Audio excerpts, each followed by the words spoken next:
It got a little spicy when we brought on two legends of Iron Bowl's past. You will not believe what one two-time national champ had to say about how the Crimson Tide actually view the Auburn game. And our recruiting analyst calls one prospect the next Brock Bowers.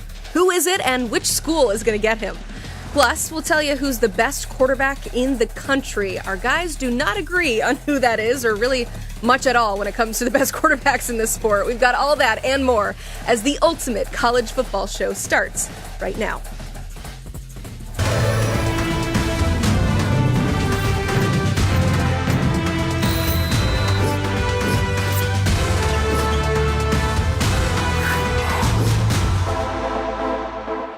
Welcome into the Ultimate College Football Show. He's Smoke Dixon. I'm Emily Proud. Joe Bro in the chat saying that college football never sleeps. We could not agree more with you. There's so much to talk about on today's show. What are you most looking forward to? I'm ready to bust Brad up again on the quarterback debate. I'm ready. I couldn't sleep. I'm up. He's ready. I'm geek. Red Bull and all. I'm ready to go. Okay, he's got a Red Bull. He's got some energy. And we've got some news. We want to start off in College Station with our opening kick. Mike Elko saying wide receiver Micah Hudson is no longer part of the Texas A&M program. The class of 2024 five-star transferred to A&M from Texas Tech in December. Our Matt Zenitz made an appearance on the 24/7 Sports College Football Show on January 17th when Hudson initially stepped away from the program. Extremely up in the air right now. So it's a hard situation to get a read on, and it's not just a foregone conclusion that Micah is going to be back, that there's hope at A&M, that will ultimately be the case, and they are definitely saving a spot for him if he chooses to return. But for right now, he's chosen to step away, and that there's a level of unknown of just timetable on when he'll be back or if he will be back with A&M. All right, so that was our Matt Zenitz back in January, which means that this didn't come as a complete shock necessarily, but now that it has come to a head and that Micah Hudson is no longer with the Texas A&M program, we want to bring on another college football insider. Our friend Chris Hummer is here for a little bit more perspective from the Longhorn State. Chris, how did we get to this day where Micah Hudson is no longer part of the Aggies program? Well, Micah Hudson was only a part of the Aggies program for a very short time. He left the team in January, shortly after enrolling. He was dealing with some personal issues back home that I think the Texas A&M staff was okay with him stepping away to take care of, potentially. But he never, as far as my understanding goes, he never returned to campus. He has not been back to campus since leaving, and I think that just kind of put him in a position where he's not expected back at Texas A&M going into the future. And it's an interesting development for a player who just a year ago was one of the highest ranked recruits in the country and was viewed the future of Texas Tech's wide receiver room. Now he'll be going potentially to his third team in essentially 12 months when the spring portal window opens up.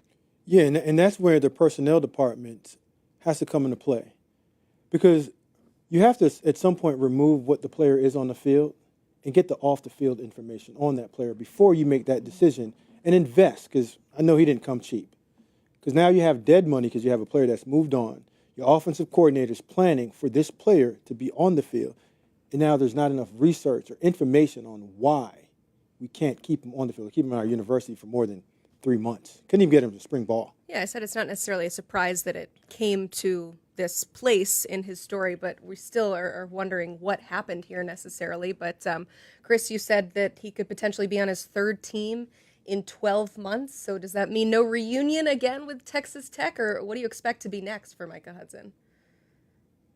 A reunion's possible. I mean, some rumors with Texas Tech have been floating behind the scenes for a little bit with Micah Hudson over the last month, but I don't think there's anything concrete or anything close to that at the moment with Micah Hudson, who hasn't really been in communication, it sounds like, with many schools at the moment. I think Micah Hudson is just trying to figure out like his family stuff right now. So I would imagine he'll enter the portal in the spring. Texas A&M's not expecting him back, and it'll be an interesting market for him.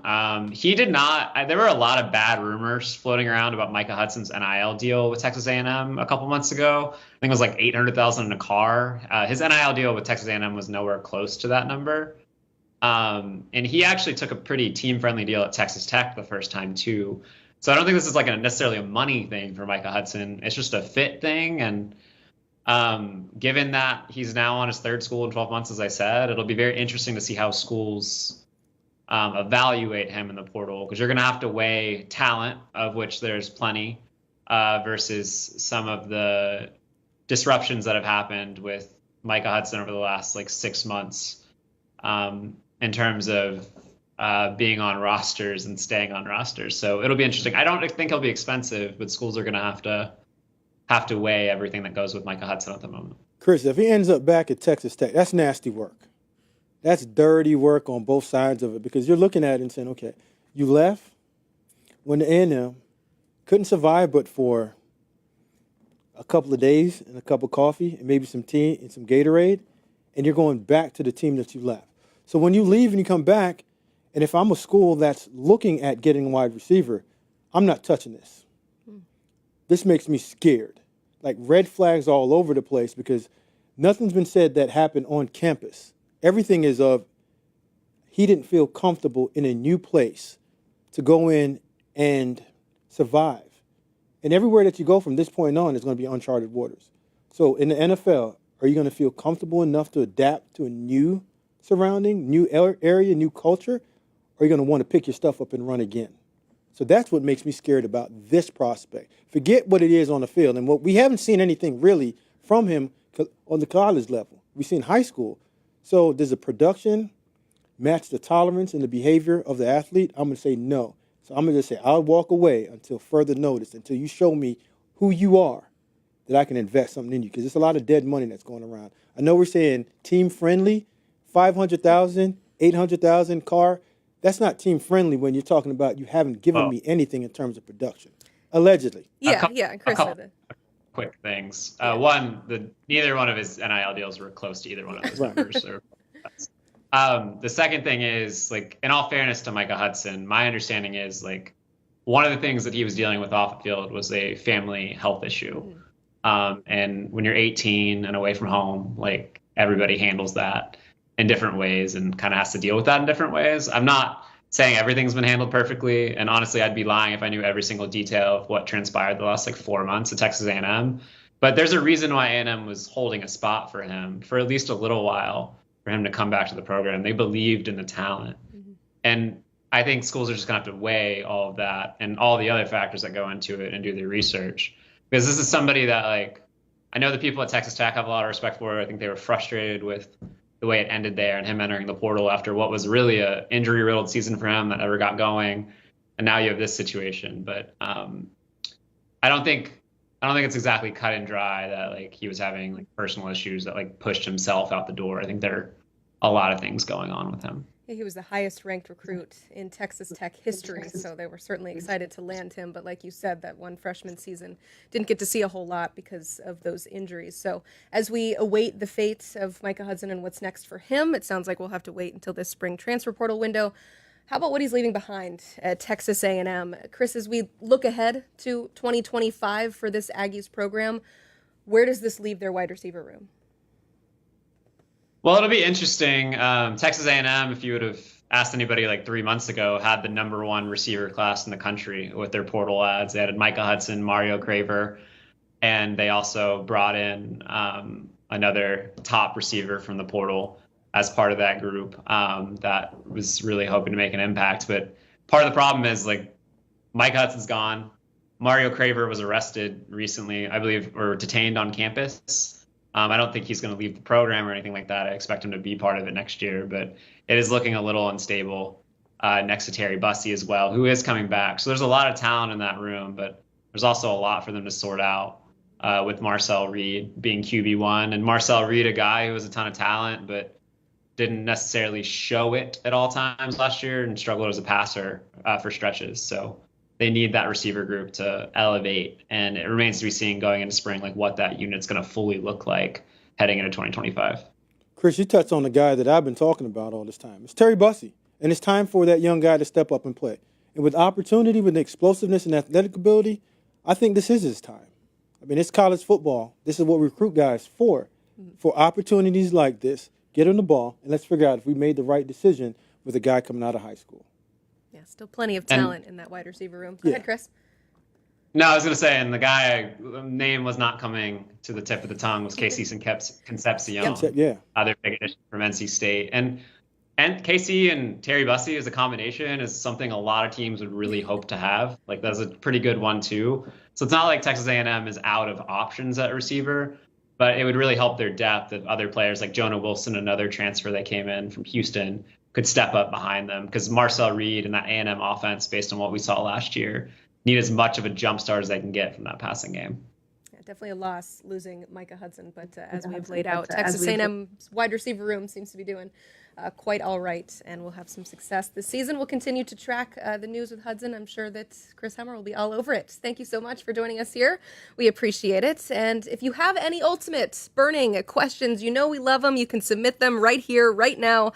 If you're watching us live on YouTube, there's still plenty of show left. We will answer them at the end, so go ahead and submit them now. Also, we are on the road to 1 billion views here on the 24/7 Sports YouTube channel. We are at 980 million. So first off, if you're watching us, thank you for being a part of that. And of course, go tell your friends so we can reach that 1 billion view mark.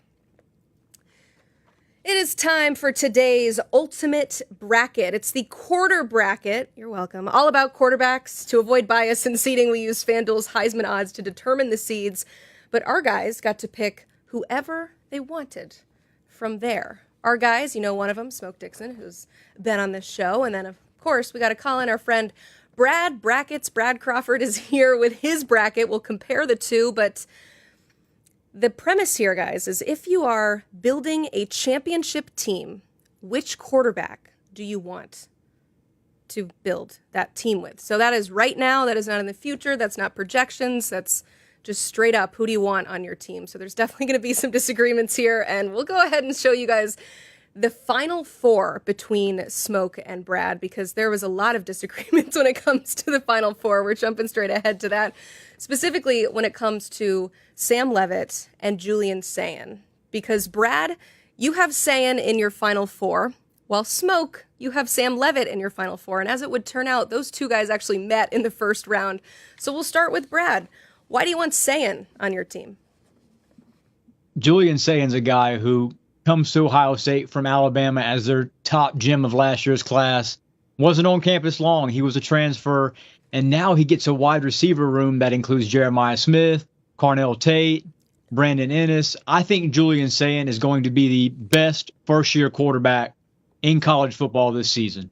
You know, he's not 6'5" like some of these other guys. He doesn't have the NFL build. But based on what I've seen and heard about Julian Sayin from some of our own 24/7 Sports evaluators, this guy's got a rocket arm. He was a guy that Nick Saban handpicked who was going to lead the Alabama offense for years to come. And now he falls right into Ryan Day's lap post Will Howard coming off a national championship. So while Julian Sayin has a ton of pressure on him to be the guy at Ohio State, I think he's going to hold off several others in that quarterback battle this spring. And do not be surprised if he has a 35 touchdown, 3,000-yard season with the Buckeyes. Oh, man. Hold on. Now, you got cleaned up, new shave. Look new. But you're the same person. Same person. I love the look, but I'm going to have to give it to you today. Now, I'm going to go with Sam Leavitt. Just understand that when we talk about the quarterback position, we want leadership. We want championship pedigree, and that's what we have. Accuracy, timing, getting the ball out of his hands to the right guy at the right time. That's what you have in Sam Leavitt. Transfer from Michigan State, comes over to Arizona State, and what does he do? Takes you to the promised land that we're trying to get to. So we have a guy that's known production at a high level.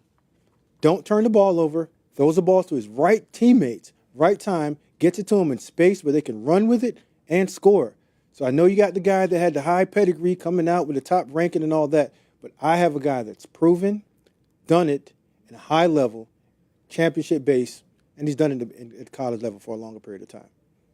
Well, he did it 1 year at Arizona State, and he happened to have a 1,500-yard running back who should have been a Heisman finalist in Cam Scatterbo. So I want to see what Leavitt does with a 4.5-star guy I would say, in Cam Scatterbo. I know we didn't have him as a 5, but man, he's one of the more undervalued players naturally last season. Levitt's a great guy, dual threat quarterback. Sayan's going to run a little bit too at Ohio State, but between those two, I need to see it from Levitt without a 1,500-yard, 20-touchdown back like Cam Scatterbo, and very soon we'll see that this fall. So 24 touchdowns, 6 interceptions. I mean, that's not running the ball. Solid. Wow. That's the Big 12 too. That's the Big 12, not the SEC or the Big 10. That's the Big 12. It's college football. That's what we're talking about. All right. Here we go. Okay, I like it. See, we already have some disagreements here. Another one that I want to point out, Cade Klubnik, who is an interesting case study here because, Smoke, you had the Klubnik lost in his first round. But Brad, you have him winning the whole thing. So I got to start with you here. What has you so high on Cade Klubnik to call him the best quarterback in college football in 2025? Yeah, 2 months ago when we released our 24/7 Sports way too early top 25 and then did a sidebar with quarterbacks, I ranked the Clemson senior number 1. I think he's going to set an ACC single-season record this season. Deshaun Watson had 41 touchdown passes. Kenny Pickett did a couple years ago at Pitt. I think Cade has 45 this year en route to a Heisman finalist season. He's got 2 wide receivers, Bryant Wesco and TJ Moore, highly recruited guys who played well as true freshmen. And he's on year 3 with Garrett Riley as his OC. We saw Klubnik during that loss to Texas, at Texas in the playoff, have 350-plus yards, 4 touchdowns, and he was doing that against some first-round picks in that secondary. Jahdae Barron, I mean, Clemson quarterback really showed me, what he's got against some of the best talent in college football. So I think he's going to have a great year. I think he's right now plus 1,000 or so Heisman odds. He's behind a couple other guys in that top 4. I think Cade is going to be a Heisman finalist, like I said, and he's a guy right now that I would start my franchise with in college football. A seasoned vet, Smoke. I know you like seasoned guys. Love him. Well, when you look at it, my guy that's going to get that upset, and what you said, you agreed with me in setting a new record, but there's also good Cade and there's bad Cade. Mm-hmm. So I'm catching the bad Cade on this day when he's going against my guy and winning it. So John Mateer, I'm going to give you a simple stat. 3,000-yard passer, 1,000-yard rusher. And on the entire list, this is the only win because of quarterback. When I say win because, the reason why you're going to win the game is on the right shoulder and the legs of this quarterback. He controls the game in terms of passing, quick with it, good decision maker, accurate, can run the RPO game. And the biggest equalizer in college football is a true dual threat quarterback that can strike the band up and score. He can make you miss in space, and he has enough speed to take it the distance. There's nobody else other than this guy right here to go against your guy and bust him up like I'm doing right now with you. So Smoke got a big year John coming Mateer. to OU. Yeah. Yeah. Before we get to John Mateer, because I want to go back to Cade Klubnik really quick. So John Mateer was Smoke's pick to win the whole bracket, and Brad, you had him eliminated in the first round. So you guys had very different viewpoints on him. So don't worry, we will definitely get to John Mateer. But when it comes to Cade Klubnik, Smoke, if we're rewind the tape a little bit, I know we don't actually have this, but I will remind the people that on Monday you were asked about Cade Klubnik and whether or not he can break the ACC passing touchdown record. You said yes, he's going to have 50 passing touchdowns this year and be in the Heisman conversation. So what has changed since Monday? Nothing's changed. I still believe he'll get 50 touchdowns, and I still believe that he's going to be in New York for the Heisman Trophy. But if I'm building a team and I want a guy that can execute and put the fear in the defensive coordinator's eyes and mind and keep him up all night, I have to have a guy that can really execute in the RPO game and be able to score any way possible. And when I think about win with or win because of quarterbacks, you win because of him, because when he puts the ball in the air or runs with it, it doesn't matter if you call the perfect defense. You remember Old Tecmo Bowl, Brad, when you push down and B and I had the same play? With John Mateer, if you pick the same play, doesn't matter. He's still going to execute it because he's typically the best player and the best playmaker with the ball in his hands at the quarterback position. So then, Brad, if the premise is what it is, which is who you would like to build your team around, which we will give Smoke credit for that. He's not saying that Cade Klubnik is not a good quarterback, just saying he'd have a lot more fun calling plays for John Mateer, which is fair. So when you hear that, Brad, what do you think about what you would prefer as Coach Crawford.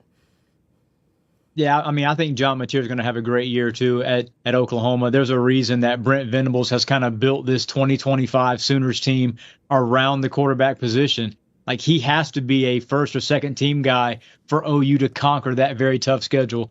The one thing I will agree with what Smoke said about Cade, there's some times where he makes some throws where you kind of scratch your head like, why are you trying to fit that ball in there? And then there's the wow throws, the double pumps, the over the top of the defense to beat Texas a couple of times for long touchdown passes. But I do remember bad Cade, too, against South Carolina in that Palmetto Bowl.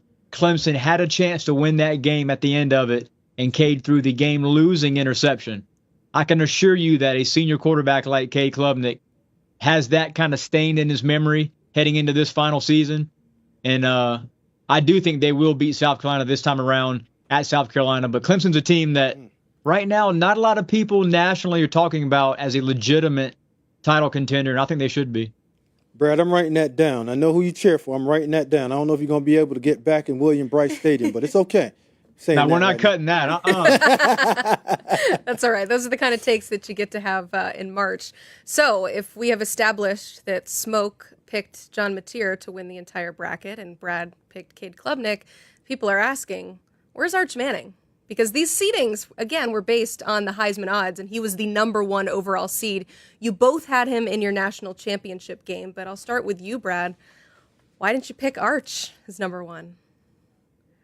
Yeah, I just don't know if Arch is going to rise to the level of expectations the three of us and several other national folks kind of have set him at this season. We still have not seen Arch in a late game tough situation. It's 3rd and 9. He has to make a play over the middle or Texas loses. We don't know if he can, get out of pressure like that. We've seen him start several games in the wake of Quinn Ewers' injury. Those weren't against great teams. We've seen Arch on the run, have several long runs. He can move with his legs. Smoke alluded to earlier, the fact that we both have Arch in the final for these top quarterbacks in the country says a lot about Arch's skill set and maybe where he can finish up this season, but we still need to see it. And there's a ton of pressure on Texas after having made the SEC championship game in year 1 in that conference for Arch to be not only the elite quarterback, but he has to be a team savior of sorts because Texas lost a lot of talent on that team. Yeah, Arch flashed a ton of good things in terms of being a runner. Now, when we got to the pass game, you just saw inconsistencies in rhythm, timing, touch, and just understanding the college game. And for right now, the game hasn't slowed down for Arch. It will, but that's time on task. So the more time that he gets to throw, he'll get there. But like I said, John Mateer has been there, done that in all weather. Now, Brad, I know you didn't pick this because you're a Southern guy. I've been all over. I'm a Northeast guy. Oh, my gosh.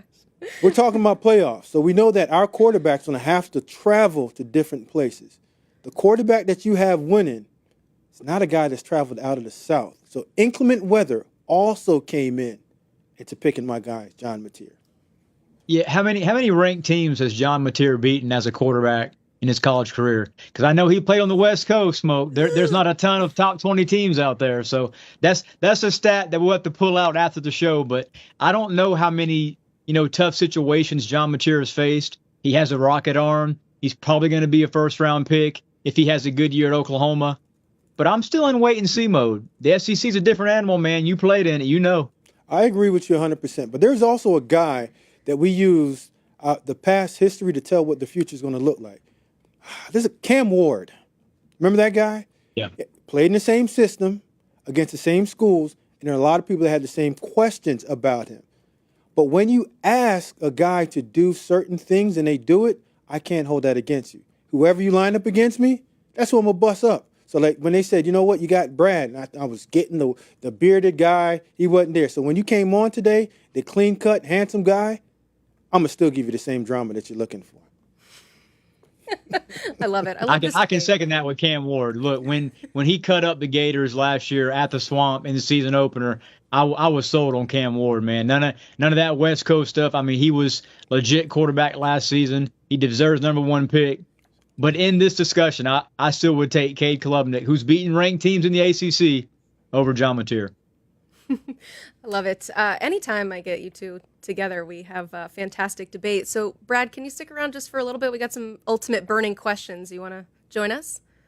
Let's do it. Let's do it. Okay. Our first ultimate burning question comes from Grant Smitty 714 via Instagram saying, is the Josh Gaddis hire going to kill Syracuse's momentum? I'll add a little context there. It sounds like Gaddis is headed to Syracuse after his time as the offensive coordinator at Maryland. And since I said Maryland, I'll start with you, Smoke. What do you think about this question? Also move for Josh. And just working with Josh for a couple of years, one thing I understand about Josh is incredibly talented, smart, understand the passing game, understand the running game. But he's been at two places and he got fired. So right now he's in coaching rehab.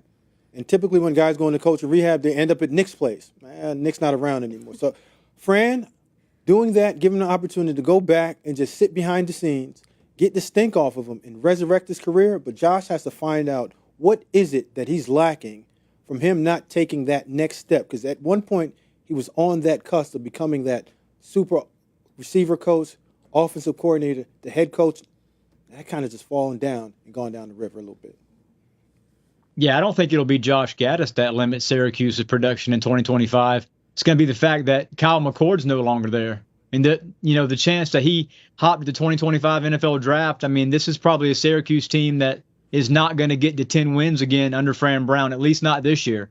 Now, I know they feel pretty good about the quarterback situation. They do have some wideouts coming back, solid running game too. And in the ACC, you only got to beat 3 or 4 ranked teams every year to kind of, challenge for that 9 or 10 win threshold. But losing Kyle McCord and what he was able to do last year with that record-setting season up there, that's a huge, huge loss. All right. Big Hat Guy asks via Twitter, who's playing in the national championship this year? Brad, you want to take that first? Well, since I had Julian Sayin in my, top 2 quarterbacks, yeah, I think Ohio State will get there. And I do like Texas. I like Texas coming out of the SEC. I know I projected, Bama as my dark horse. I do think Alabama will get to the Final Four and maybe beat Texas once this season. But I think Texas is going to have a chance to play Ohio State for it all. We almost got that matchup last year.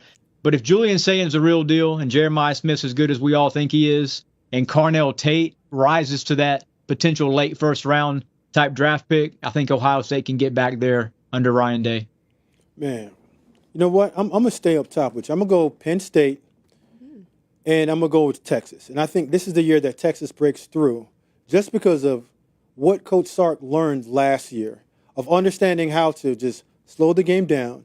And now you have a guy, Arch Manning, that can now kill you on the dual threat angle in terms of running the football and also passing. So when you get down in the red zone, you're not running a toss sweep anymore. You're going to go mostly the quarterback runs, RPOs, to score the touchdown. So I got Texas winning it all versus Penn State.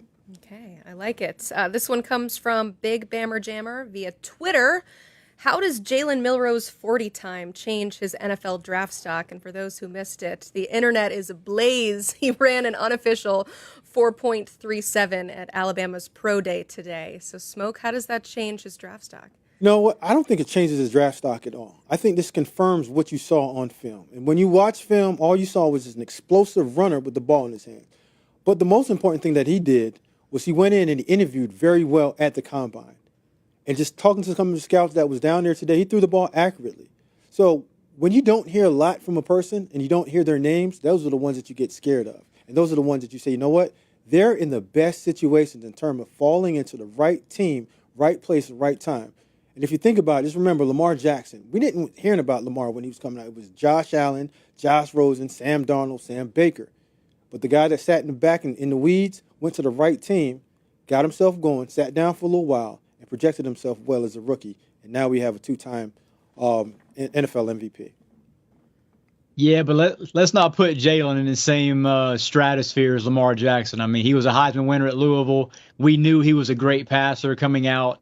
Jalen Milroe still has, I wouldn't say arm issues, but accurate issues is a thing for me with Jalen. Look, we knew that he would look great in shorts with no shirt today when he run a 4.37. We knew Jalen's strength is his speed. I was most impressed, Smoke, with the last 10 minutes of that pro day. They kind of had him out of the pocket a little bit, making throws to Ryan Williams and Jeremy Bernard, and he completed all those balls. That's what you want to see. I mean, Jalen's at his best when plays break down, he's got to make something happen. I guess that is kind of a Lamar similarity there. But as far as a passer, Jalen's a guy that's probably mid day 2, and I think he can get there in the NFL. But yeah, he's not a guy that is going to be a franchise player like Lamar was coming out. Well, mid-day 2 can easily become first round. And just remember, Baltimore took Lamar Jackson when they moved back up into the draft, traded with Buffalo to get back up to get into the first round to pick him as the last pick. So we're talking about similar paths. And I'm not saying they're the same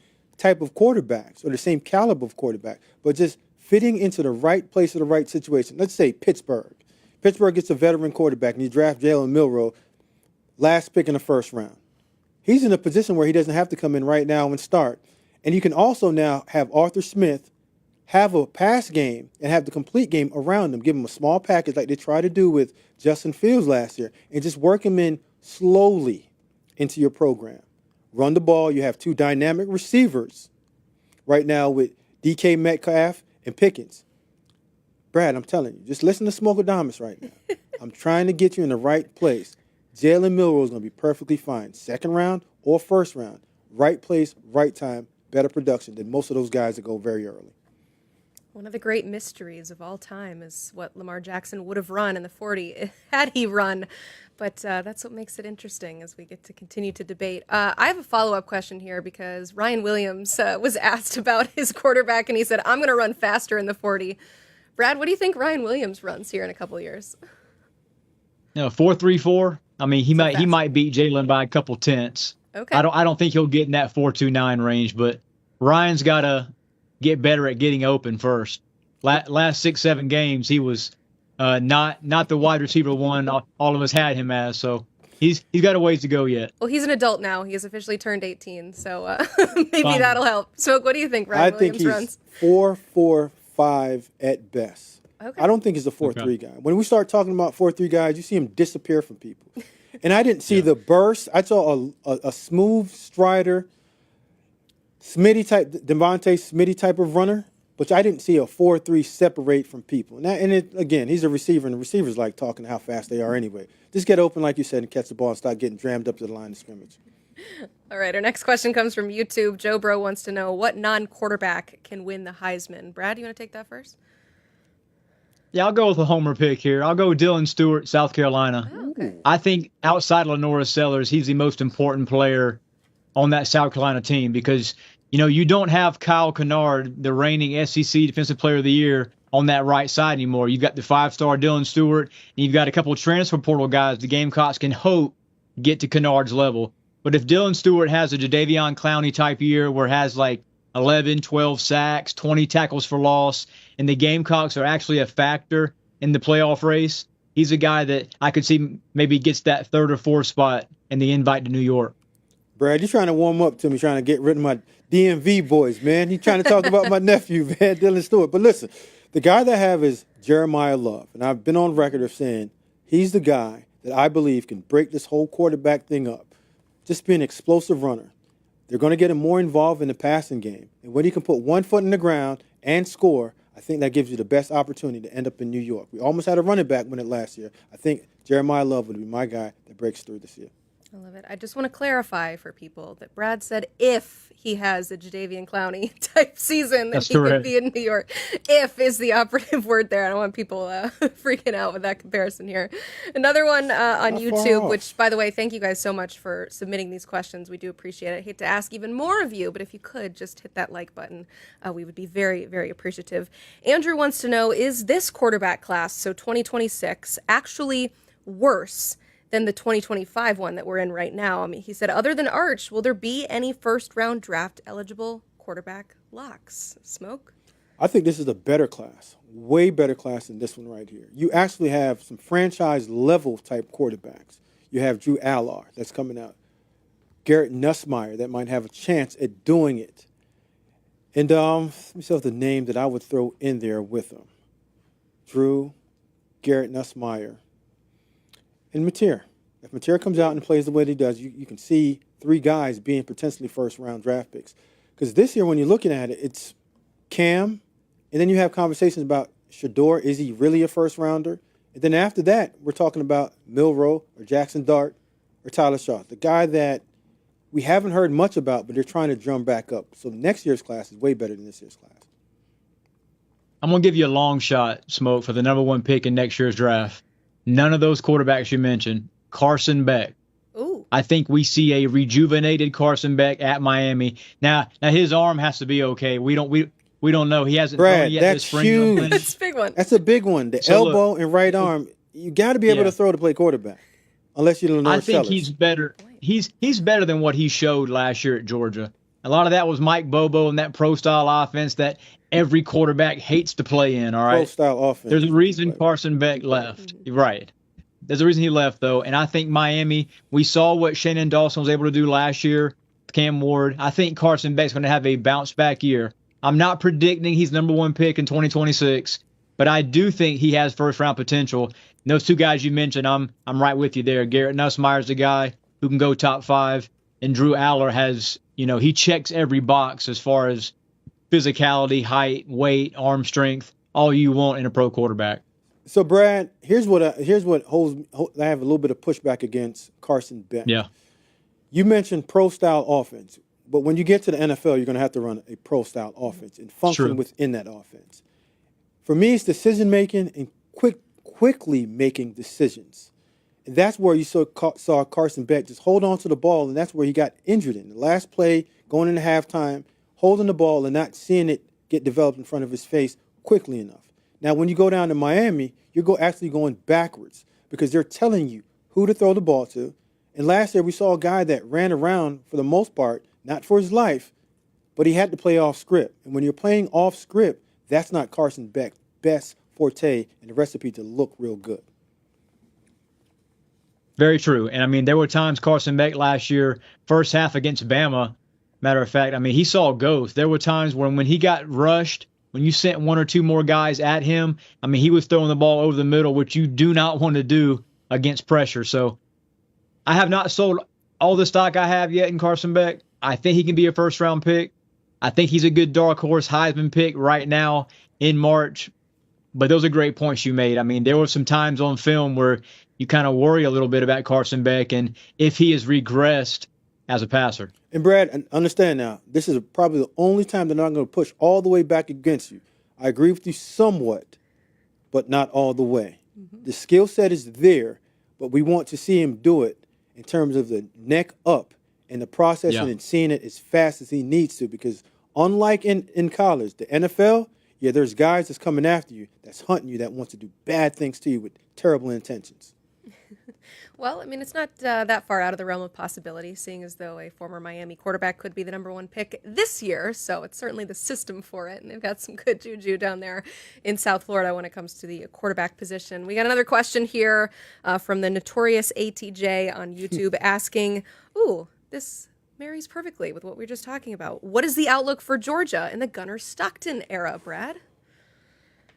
I'm a little bit worried about Georgia potentially backtracking. And we know in Athens, backtracking means like 9-3 regular season and you miss the playoff. There's some solid running backs there. Zachariah Branch in the portal at a USC, the former 5-star wideout. He's got to be a guy for Gunnar Stockton. And I'm not completely sold on Stockton being the starting quarterback the entire season either. There's 2 other guys in that room that Bobo and Kirby Smart like. But as long as that defense is still sort of Georgia's bread and butter, and at times last year it struggled a little bit. I mean, losing Michael Williams, losing Jalen Walker, Malachi Starks, that's probably 3 first-round picks. But at Georgia, they've recruited well enough with 5 stars behind those guys to still play well. So it would not shock me if Georgia gets back to Atlanta with Gunnar Stockton. But I did not like what I saw too much in New Orleans, y'all, against Notre Dame. I mean, there were some times where on 3rd and long, you sort of knew what Georgia was going to do, and there were so many punts in that game. I mean, if you're a Georgia fan, you're a little bit worried about that offense. Yeah, and you touched on it. You said earlier, Mike Bobo, pro-style offense. Gunnar is an RPO, dual-threat quarterback that you have to now cater some of your offense around. And when you go out and you get Branch from USC to come in to be a playmaker, you have to now say, there's times that I'm going to put Branch all over the place and have your offense functionally around him. That's not Mike Bobo's forte. So with Gunnar, hopefully he learns how to read a defense, because what we saw, like you said, down in New Orleans, that got bad. I thought he was going to play better than he did, use his legs a little bit more. But he looked like he was stuck on the read. The first read, second read, and the third read was typically when he was getting sacked or throwing the ball to the opposite team and making bad decisions. Just love the analysis. In the Georgia wideout room, I mean, there's some issues there. They need more talent at wideout. Yeah, it's not all on Gunnar Stockton. But no, I was just going to say I love the analysis of there were just so many punts in that game. That should tell you about the quarterback play in that game. It was a very small number, the total, when it comes to what we saw in that game there. But Brad, thank you so much for sticking around to answer some of these ultimate burning questions. Thank you, the viewer, for submitting them. We love to take them, and it seems like you guys are enjoying submitting them. So continue to do that, and thank you so much for watching here on this Wednesday. We'll see you back here Monday. We have a rivalry rumble talking Iron Bowl with two guys I think you know well. Damian Harris and our friend Ronnie Brown will join us to talk about what it was like back in the day playing in the Iron Bowl. So thanks again for watching us, and we'll see you back here Monday.